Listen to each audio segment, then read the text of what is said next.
દ્વારકા જિલ્લાના વરવાડા ગામે જેટકોના 66 કેવીના બિલ્ડિંગની છત ધરાશાયી થઈ। ભારે વરસાદના કારણે અનેક જગ્યાએ નુકસાની થઈ। બિલ્ડિંગમાં છત અને દિવાલનો એક ભાગ ધરાશાયી થયો હતો।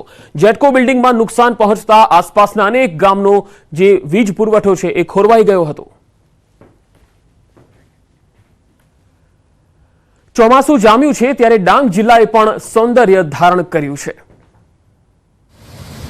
ડાંગ જિલ્લાનું સુપ્રસિદ્ધ યાત્રાધામ તરીકે ઓળખાતા શબરીધામ ચોમાસામાં સોળે કળાએ ખીલી ઉઠ્યું। નજીક આવેલા પંપા સરોવર સંપૂર્ણપણે ખીલી ઉઠતા ભાવિક ભક્તોમાં ખુશીનો માહોલ જોવા મળ્યો। રામાયણ કાળમાં પુષ્કરણી નદી તરીકે ઉલ્લેખિત પૂના નદીના કેચમેન્ટ એરિયામાં આવેલા પંપા સરોવર પૌરાણિક મહત્વ ધરાવે છે।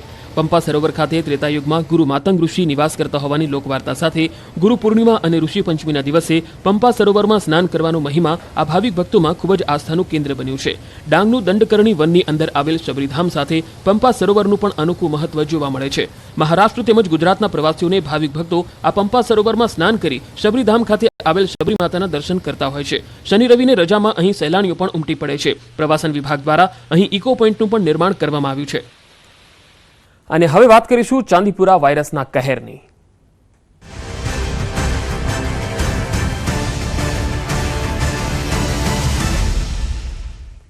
ગુજરાતમાં ચાંદીપુરા વાયરસના કહેરને અટકાવવા તકેદારી લેવાઈ રહી છે। કેન્દ્રીય ટીમ ગુજરાત મોકલવા માટે નિર્ણય કરાયો છે। કેન્દ્રીય આરોગ્ય મંત્રાલયે આ સમીક્ષા માટે 2 ટીમો છે એ મોકલી છે। ગુજરાત અને રાજસ્થાન અને મધ્યપ્રદેશની સ્થિતિ અંગે સમીક્ષા કરશે, જે બાદ કેન્દ્રીય ટીમને ગુજરાત મોકલવા નિર્ણય કરવામાં આવ્યો છે। તો ગુજરાતમાં ચાંદીપુરા વાયરસને અટકાવવા માટે કેન્દ્ર સરકાર પણ એલર્ટ થઈ છે। કેન્દ્રીય આરોગ્ય મંત્રાલયે એક ટીમ ગુજરાતને મોકલવાનો નિર્ણય કર્યો છે, જે ગુજરાતમાં ફેલાઈ રહેલા ચાંદીપુરા વાયરસના કેસને લઈને સમીક્ષા કરશે અને અટકાવવા માટે શું પગલાં લેવાઈ રહ્યા છે તેની પણ સમીક્ષા કરશે।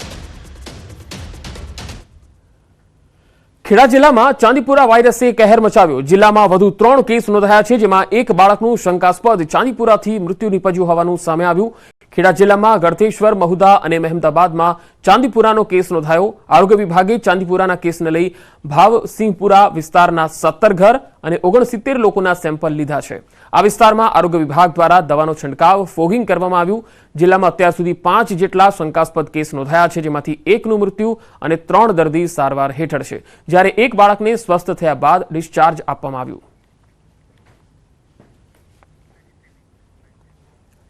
પંચમહાલ જિલ્લામાં શંકાસ્પદ ચાંદીપુરા વાયરસના કેસ સામે આવતા જિલ્લા આરોગ્ય વિભાગ દોડતું થઈ ગયું। ઘોગંબાના જિંજરી નવી નગરી ગામમાં જિલ્લા આરોગ્ય વિભાગની ટીમ પહોંચી। આરોગ્ય વિભાગે ગામમાં સર્વેલન્સની કામગીરી હાથ ધરી। જિલ્લા આરોગ્ય અધિકારીએ જિંજરી ગામની અસરગ્રસ્ત બાળકીના ઘરની મુલાકાત લીધી હતી। આ ગામમાં ચાંદીપુરાથી અસરગ્રસ્ત બાળકીના ઘરેથી 20 સેન્ડ ફ્લાય મળી આવતા ચકચાર મચી ગઈ।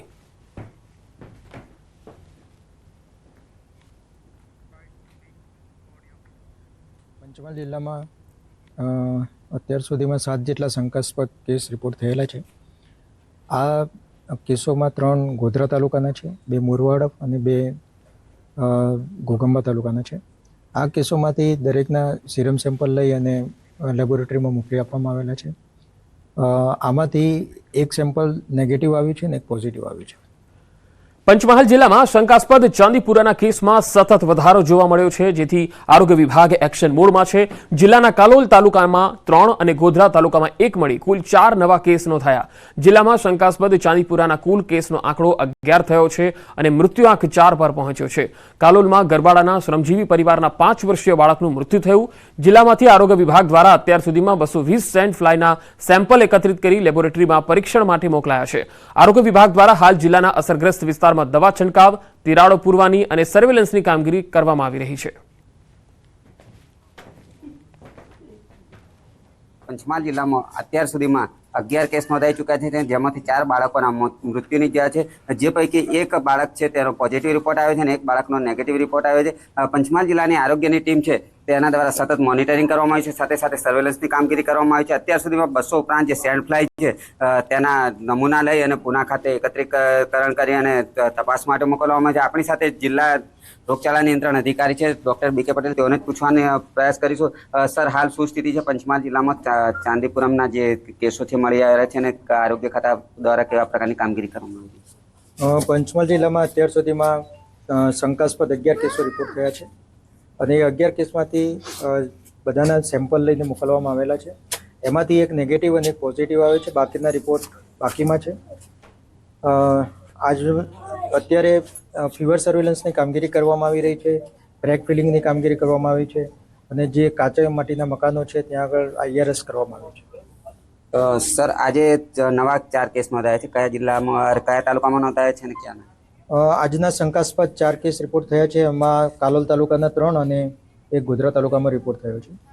જેમાં કાલોલ તાલુકાનું એક જે છે એ મરણ થયેલ છે, જે દાહોદ જિલ્લાનું વતની છે. તો આ હતા જિલ્લા રોગચાળા નિયંત્રણ અધિકારી ડૉક્ટર બી કે પટેલ. તેઓએ જણાવ્યું હતું કે જે સર્વેલન્સની કામગીરી છે તેના પર અત્યારે સતત ભાર મૂકવામાં આવી રહ્યો છે.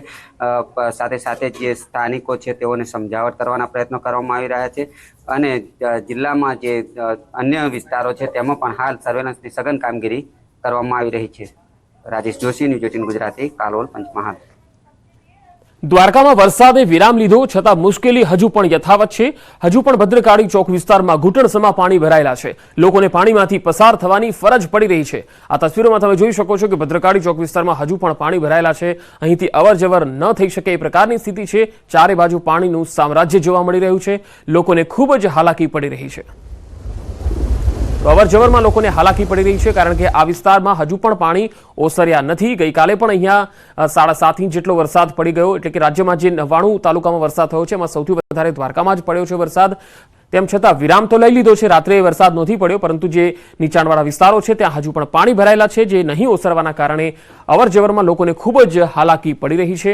વાહનો પણ અહીંયા અવરજવર કરી શકતા નથી કારણ કે મુખ્ય માર્ગો જળમગ્ન થયા છે. અત્યારે વરસાદ નથી છતાં પણ મુશ્કેલી યથાવત છે. દ્વારકામાં જળબંબાકારની સ્થિતિ જોવા મળી હતી. છેલ્લા 2 દિવસથી દ્વારકામાં જે વરસાદ પડ્યો છે તેના કારણે અનેક વિસ્તારો છે ગ્રાઉન્ડ ઝીરો પર છે ને છેલ્લા 3 દિવસથી જે રીતે જળ પ્રલય દ્વારકામાં જોવા મળ્યું છે, આજે 3જો દિવસ છે અને આપ જોઈ શકો છો કે હજુ પણ પાણી જે છે તે ભરાયેલા છે. અહીંયા અતિથિ ભવન છે, અતિથિ ભવનની બહાર પણ આ જ પ્રકારે પાણી ભરાયેલા છે. વરસાદ જે છે તે ગઈકાલ બપોરથી વિરામ લઈ લીધો છે, છતાં પણ પાણી જે છે તે ઓસર્યા નથી અને તેના કારણે અહીંના લોકો જે છે તેઓએ આ પાણીમાંથી પસાર થઈને જવાની ફરજ પડી રહી છે. દ્વારકાધીશનું મંદિર જે છે તેના દર્શન માટે પણ જે લોકો આવે છે તેઓએ આ જ પ્રકારે પાણીમાંથી પસાર થઈને જવાની ફરજ પડી રહી છે. જે છે આ ભદ્રકાળી ચોક વિસ્તાર છે અને ત્યાં આ પ્રકારે પાણી ભરાયેલા છે અને આ જ પ્રકારની સ્થિતિ જે છે તે દર વર્ષે થાય છે, છતાં તંત્ર દ્વારા કોઈ પણ પ્રકારના પાણીના નિકાલની કોઈ વ્યવસ્થા કરવામાં આવતી નથી. ભાઈ આપણી સાથે છે કે જેઓ જે છે આ ભદ્રકાળી ચોક વિસ્તારમાંથી શું કહેશો, આ કેટલું પાણી ભરાયેલું છે અને કેટલા દિવસથી આ ભરાયેલું? 2 દિવસ થઈ ગયા, હજુ પાણી ઓછું નથી હજી. કેમ કે સામેનું પાણી પણ ભરાવ થઈ ગયું છે ને અહીંથી પાણી ઓછું થાય. એક સમુદ્રનું પાણી પેલી બાજુથી આવી ગયું વિસ્તારની બાજુ બરોબરથી, જે વૃક્ષવળી એરિયામાંથી એ પાણી ભેગું થયું ને